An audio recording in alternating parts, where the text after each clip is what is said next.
Well, Drew Mitchell of NEWSWATCH 16 fame joins us live from Pocono International Raceway. And Drew, a pretty clean race, but one lacking some drama, I thought. Yeah, actually not a lot of wrecks, and you know that's what really turns the fans on. Doesn't really turn the drivers on, but it gets the fans hooping and hollering and yelling.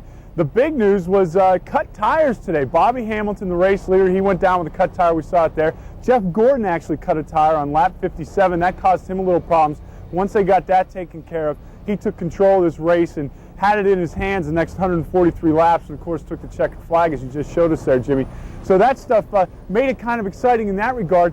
10 different leaders in the first 57 laps. So once we got through that part of the race, Gordon took control, and of course he lost it here and there for some green flag pit stops, but took control at the end, ended up winning the race. Enough for me. Let's hear from some of these great drivers. You know, I thought our day for pulling into victory lane was over when that tire went flat, but guys in the pits did an awesome job today, and they're the ones that won this race for us because they got us back out there without losing a lap, and they made some great pit stops all day to keep us out front, or at least in the lead pack.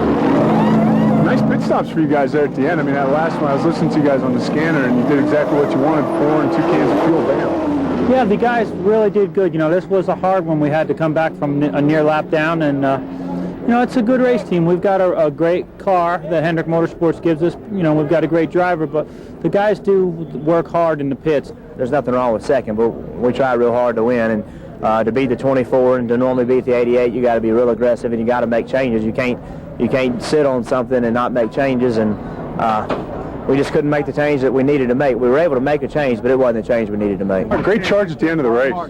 Thanks. We got the car working better there at the end, and the guys got me a great couple of pit stops and stuff, and we did the best we could. Didn't run good enough to win, but we ran better than a lot of them. No, I'd say this is our worst race this year, really. We've run top 10 a lot this year and had a lot of tough luck. We had no tough luck today. We just didn't have our car right, and we just had to do a better job next time we come back here.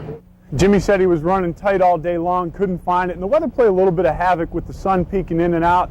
Jeff Gordon said he had some problems, just happened to have the right car at the end of the race. And Jimmy, like you were saying earlier, getting up at 7 a.m. and you come down here, all the work's at the end of the day. Kind of like that for the drivers. And, you win a race and you got to start doing this, and you smile and you take your hat on and off, and then you got to throw one down and you got to sit around. And we had to wait for almost 20 minutes to talk to Jeff Gordon just so he could take all his hats on, smile real nice, have his picture taken. Of course, you end up with the championship hat here right at the end, so you can wear it and smile for all your sponsors out there and say thanks a lot, we had a great day. Excellent. I hope you have a hat for Jeff and I. Cleaning up there in Victory Circle, weren't you? Actually, I forgot about everybody else. I just only augmented my own hat collection. They're just for you. Real quick, I might have a 16 hat for you. How's that? Good enough. One quick question. Yes, sir. Anybody besides Spencer having a disappointing day?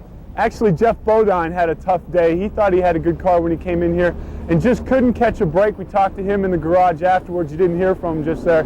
We talked to him afterwards, and frustrated, yeah, but you always like it when your car comes away clean. So not a terrible day, but he was a little frustrated. Of course, this track being close to Elmira, almost a second home for him. Watkins Glen, of course, is his home, but coming here, he's had a lot of fans today, got one of the bigger ovations as they came across Victory Circle for driver introductions, and so he was just a little bit disappointed, though. All right, Drew. More coming up with Drew Mitchell tonight at 11 o'clock.